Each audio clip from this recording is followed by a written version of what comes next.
The local is caught between the devil and the deep sea. If 4 guys come into your house and you are in Kashmir, you are a Bakarwal with your sheep and a small family, wife, 2 kids, 3 kids, maybe an extended cousin, 4 families staying in one hamlet kind of a place, and 5 gun-toting guys come there and say, "Khana laga, ye kar." What are you going to do? I just comply. You will comply. Yeah, because these guys with AK-47s. Yeah, right. You will have the security forces come. They are also with AK-47s. They will ask you for stuff. You will comply. There are better chances. I mean, by practical experience, they have understood there are better chances that if you lie to the security forces, you may still survive. If you lie to them. If you lie. Because they will not shoot. They'll probably not kill you Yeah, outright. they're not savage about their method, right? No, because at the end of the day, the security forces are operating, all said and done, under very, very strict rules. There's human rights, there's every encounter is investigated, there's an independent inquiry that will happen, there is protesting that will happen. Right. If you die in police custody or army custody or whatever, the entire villages will come in front of the police station. And then there is individual, situations that will happen to the soldier who did. There's just consequence of some nature. That's a secondary issue. Sure, okay. But I'm saying primarily you do know that you are operating under a certain set of circumstances. Right. I mean, there's a whole procedure. When you even arrest a person, a medical report is done to make sure that you are medically ठीक है, कहीं ऐसा ना बोले कि custody में मर गया, ये वो and all of that. Terrorists don't have any such qualms. Terrorists will just ask you a question. If you don't answer, he'll shoot you. Then he'll ask the next guy.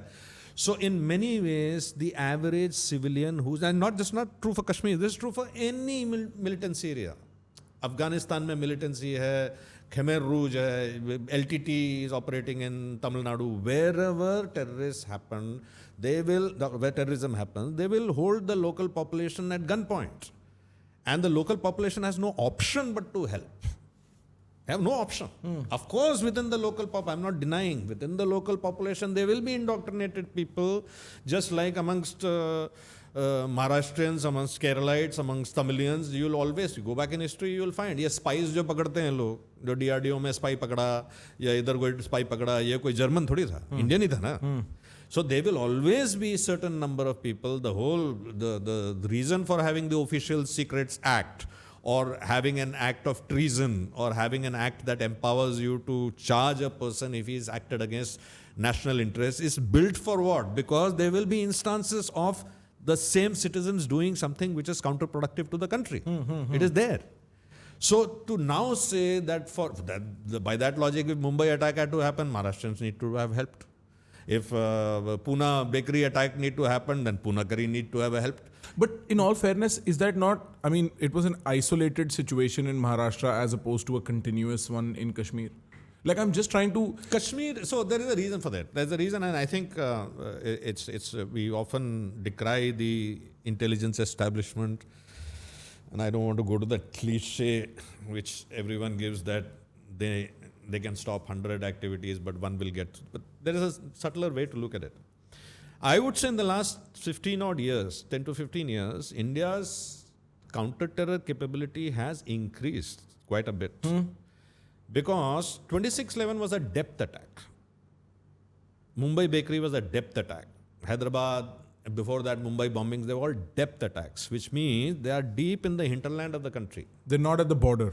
They are not shallow attacks like what have been happening in the last 10 years. Last 10 years, the Pakistani establishment will somehow gather 4, 5 people, 10 people, push them across under heavy artillery cover, this, that, distraction, with a shelf life of 72 hours. कि बच्चे 72 घंटे लड़ना है, 72 घंटे में kill as many as you can.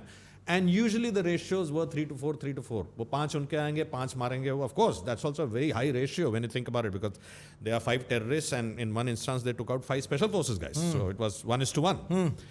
But it is kept at that threshold. They have not been able to do a depth attack in the last 10-15 years, going into deep hinterland of India and blowing up something over there, or they haven't been able to do that. Right. So essentially what they have now been relegated to a certain extent, is having these fervor-driven, youngsters in their 20s who have been indoctrinated, who have been told that you're fighting a noble cause, and they are sort of launched into Kashmir. They operate in Kashmir for that period when they can find spaces to move within the grid. and within 72 hours they liquidate. This instance has been very different, no doubt about it, because at least as far as till now, and by the way, I would also sort of advise some of your more nuanced listeners to know that the government doesn't necessarily have to say everything that they do. So when they say we have not apprehended those 4 people, who knows? They have apprehended them. They're interrogating them for the last 3 days. Yeah, it's a very tricky situation to be passing messages right now that are completely honest.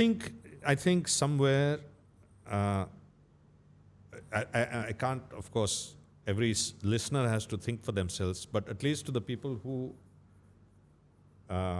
listen to me, at least some of my friends, I tell them that, look, this is a problem that is way, way, way beyond your and my pay band.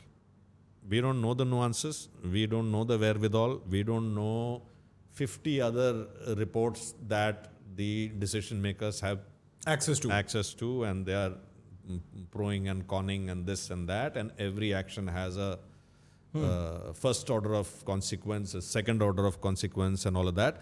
So for me, this has as much of entertainment value as you and I sitting and watching a cricket match and saying, यार सचिन को ना ये वाला जो ball है ना इसको ऐसे खेलना चाहिए था. Because neither you have played that, nor are you in the crease, and nor do you have visibility that he has got. He's got the visibility from that angle where he's seeing all the 11 players and all of that, and he has millions of games encoded in his head, and he knows his muscle, he knows his reflexes, he knows what's the night he had last night, he knows so the people who are making these decisions, or who have to make these decisions, they, to my mind, are perhaps some of the best qualified people to make that decision. In all our institutions, whether it's the armed forces or the bureaucracy, they have a process. I'm not saying the process is perfect, but no process, but they have a process by which there is a systematic upgradation of talented leaders to the very top. And that is the top hierarchy which is dealing with it, whether it's the CCS, the defense forces, the intelligence chiefs, and several other entities which add up to India's sort of security infrastructure. So an active watching it match by match, ball by ball, I don't think is a fair place to be in. Is a stupid place to be. A stupid place to be. Right. I think we should park that. The second, I genuinely believe that if a citizen had to do something to aid in this place, of course with governmental sort of advisories, they should go to Kashmir. Right now, go spend money in Kashmir. You should go to Kashmir and you should spend money to Kashmir, because if the intent of the terrorists was to terrorize you, the best way for you to show I'm not terrorized is by standing there. I'm not. तो अगर ये सुन के आपको मजा आया किसी भी and तक, अगर आप यहाँ तक देख रहे हो तो मजा आया ही, ठीक है? अपने आप से बात मत करो फालतू की. एक काम करो, सब्सक्राइब. Trust me.